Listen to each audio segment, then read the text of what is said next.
Alright, mga kababayan, mga kaibigan, mga katokis, mga kapots, kamusta po kayong lahat? Welcome po muli dito sa Simply Talkies Vlog. Tayo po ay magbibigay lang ng maiksing komento, opinion at reaksyon sa mga usaping politika sa ating bansa. Minsan may entertainment. Ito po muli tayo, nasa park lang, no? Kasi naglalaro yung ating alaga doon, no? Makita nyo, ayan, no? Likuran, as usual, mga kabahayanan. Tahimik po dito sa lugar namin pag ganitong mga oras. Lalo na weekend, tulog po sila. Pero may maingay, nagpupukpok at itong mga ibon nag-aawitan. Pasensya na po kayo, no? Kasi since wala naman tayong ginagawa dito, mag-usap-usap na lang tayo, no? So ano po ang pag-uusapan natin, mga kababayan? Ang pamilyang dysfunctional, ang pamilyang inaalaw ang katarantaduhan, mga gawaing mali sa pamilya nila. Sino po yan? Ang pamilya ni Digong Duterte. Palakpakan! Ipagbunyi ng mga katulad nila dahil, you know, you have the president that is palingkero. You have a president, the best president of the Philippines na Mang Budol. The best president na sa kasinungalingan. The best president to for the mga drug lords. The best president para sa kanino? Sa mga kriminal. The best president para kanino? Sa mga kurakot. At the best president sa mga DDS. The new meaning of DDS is what?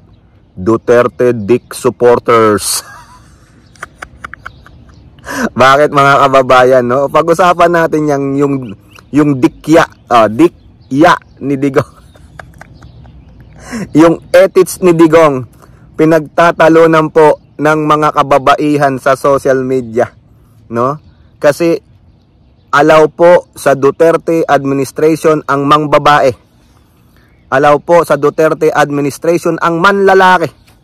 Allow po sa administrasyong Duterte ang maraming girlfriends. Allow po sa Duterte administration ang pumatay ng tao, no, nang walang kadahilanan. Wala na yung mga warrant of arrest, due process. Allow po sa Duterte administration ang mandambong sa kaban ng bayan. Allow po sa Duterte administration ang maraming girlfriends. Diba? Tingnan nyo yung kasama niyang congressman na gustong ihiwalay ang Mindanao sa Pilipinas. Marami ding girlfriend. Sinabi nung anak, pinagawan pa ng mansyon ang girlfriend. Girlfriend lang, girlfriend, hindi po asawa. So yan po yung mga, ewan ko, siguro iba relihiyon nila. Ganun na lang po siguro. Yun na lang magiging depensa nila. Pero respeto pa rin dapat sa mga kababaihan. Tayo po sasabihin, malinis ka ba? Hindi po. Makasalanan din tayo, pero hindi tayo nang babastos ng mga babae. Ginagalang natin yan kasi may mga anak akong babae. Ayaw ko naman ang tingin nila sa tatay nila isang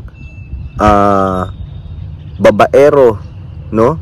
Bastos, hindi gumalang sa kanilang nanay. Ito na nung mga anak ni Duterte. Mamaya sasabihin natin kasi yung anak niyang bunso na wake and bake na tamad na mayor ng Davao City ay may sinabi po. No, pero pag-usapan natin, mga kababayan, itong dikyak ni Digong. Kasi diyan, no? Meron pang vlogger diyan na galit doon sa dakilang alalay ni Digong na 24/7 yata niyang kasama si Digong, yung makeup artist, yung hair stylist, kung ano-ano, mukhang natoknat ni Digong. Ang problema, inilalabas daw sa social media yung dikyak ni Digong ay patay. Hindi ko alam kung ano ba, malatotoy mola ba? Malakabayo ba yung dikyak ni Digong, no? Kasi grabe, mga kababayan, no? Talagang ang pinag-aawayan nila hindi si Digong kundi yung dikyak ni Digong. Yung mga girlfriends ni Digong, no, na nagpupumilit na maging asawa si Digong kasi sa dami ng kwarta siguro ni Digong at baka masustansya yung kanyang dikyak, okay lang. no? Ipangalandakan sa social media. Ilabas nyo na yan. 'Di ba proud naman kayo sa Tatay Digong ninyo? Eh kung ka-proud naman yung Totoy Mola ni Digong, eh malay nyo, malaki pa sa kabayo yung kanya, kaya gustong-gusto nyo eh, o 'di ba? Masarap 'yun, yung sarap hoten, o 'di ba? Labas nyo na yan mga DDS. Oo. Talagang mga DDS kayo, you are a dick. Mga sadik.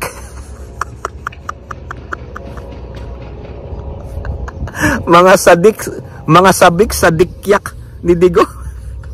Grabe mga kababayan, ang tibay nitong mga babae na to, no? Biruin mo. Isinawsaw sa kabila, isasawsaw sa'yo, di ka ba na ano nun? Baka naman nag-aano pa kayo, baka naman naglalabo-labo kayo sa isang kama na lang no, pinagsabay-sabay kayo ni Digong. Nako, talaga naman si Pacboy, oh, si Palingkero, talagang antibay. May tanong nga eh, sino ba yung nagtatanong? Si Benji Contreras. Bakit naman hindi naman kagwapuhan si Digong, hindi rin magandang lalaki, hindi tulad ni BBM? Bakit ang daming nahuhumaling kay Digong? Isa lang dyan, Benji. Iba ang karisma ng demonyo. Ikaw ba naman, Benji, kumpara mo ang anghel sa demonyo. Ang demonyo, ang lakas ng powers niyan eh. Di ba tinan mo si Digong? Yung salita niya, ang ganda mo naman. Ang bango mo, you look so beautiful. Oh, biruin nyo yun, naglabas daw nung dikyak ni Digong. Siguro na ikama ni Digong yun, naging girlfriend niya. Baka may asawa yun. Wala talagang sinisino si Digong, ano, basta tumigas yung kanyang dikyak. Wala, may asawa o wala, may boyfriend o wala, basta tumigas si Dikyak, wala na. Oo, mabingbing ka niya, mabingbing. Ay, ewan ko mga kababayan, kaya away-away sila. 3 grupo yan mga kababayan, 3 grupo.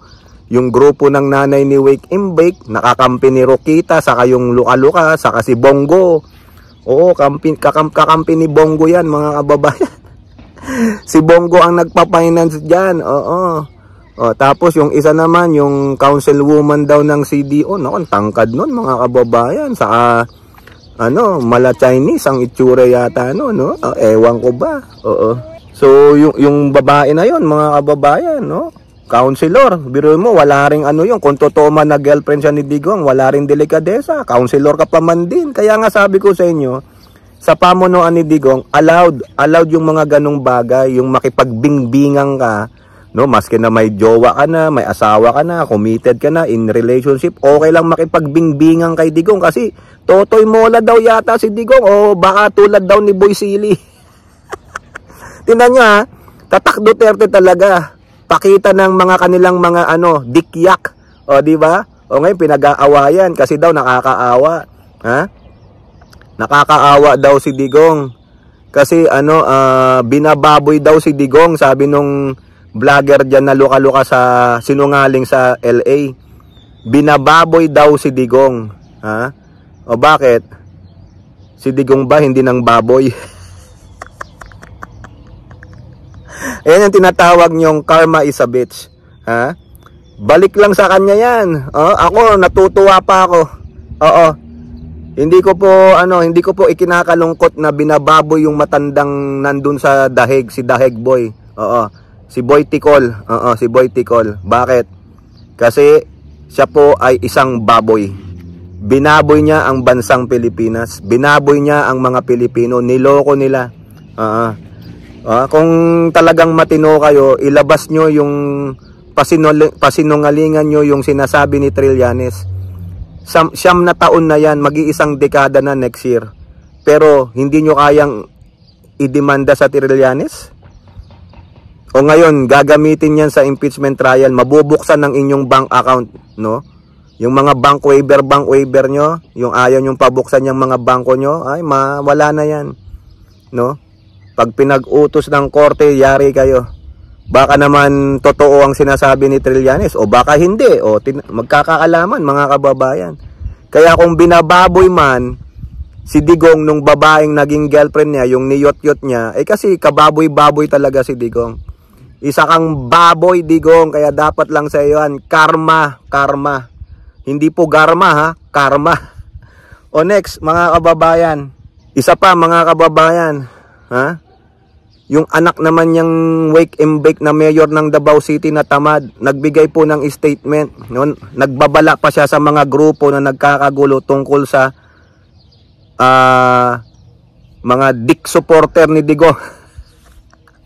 Yung pinag-aawayan, yung dikya ni Digong. Ha? Sabi ni Baste Duterte, equal lang daw yung mga girlfriends ni Digong at yung nanay niya. Equal lang.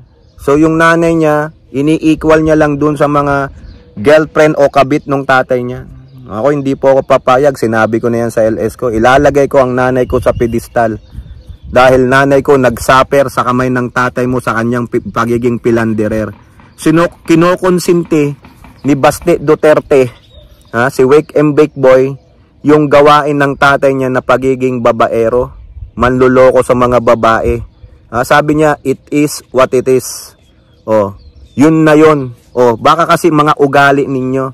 Wala kayong respeto sa mga kababaihan.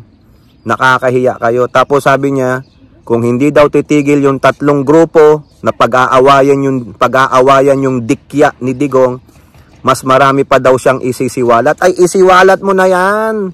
Huwag ka nang magbanta. Puro ka pagbabanta. Puro kayong mga Duterte. Puro kayo pagbabanta. No, gawin na ninyo. Gawin mo na. Puro kayabang yung sabi mong sasampalin mo si Tory, hindi mo naman nagawa Tapos ngayon may pagbabanta ka pa sa tatlong grupo. Kung ako kay yung yung Alipores ba yun, ano pangalan nun? Ilabas mo na, i-public mo na para magkaalaman kung totoy mo lang kung talagang napakasustansya nung pinag-aawayan nyo, di ba? Para naman ilabas ni Wake and Bake Baste Duterte, yung nalalaman ka, iba pang mga girlfriends ni Digong. Biruin mo, nanay niya.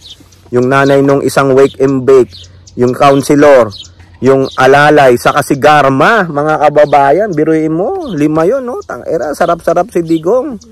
Marami pa daw, sabi ni Baste, ilabas mo na yan, Baste. Huwag ka nang manakot. May pa-warning-warning ka pa Baka naman nagsisinungaling ka lang Tingnan mo yung kuya mo, ganun din, Pok-pok naman ang tinitira.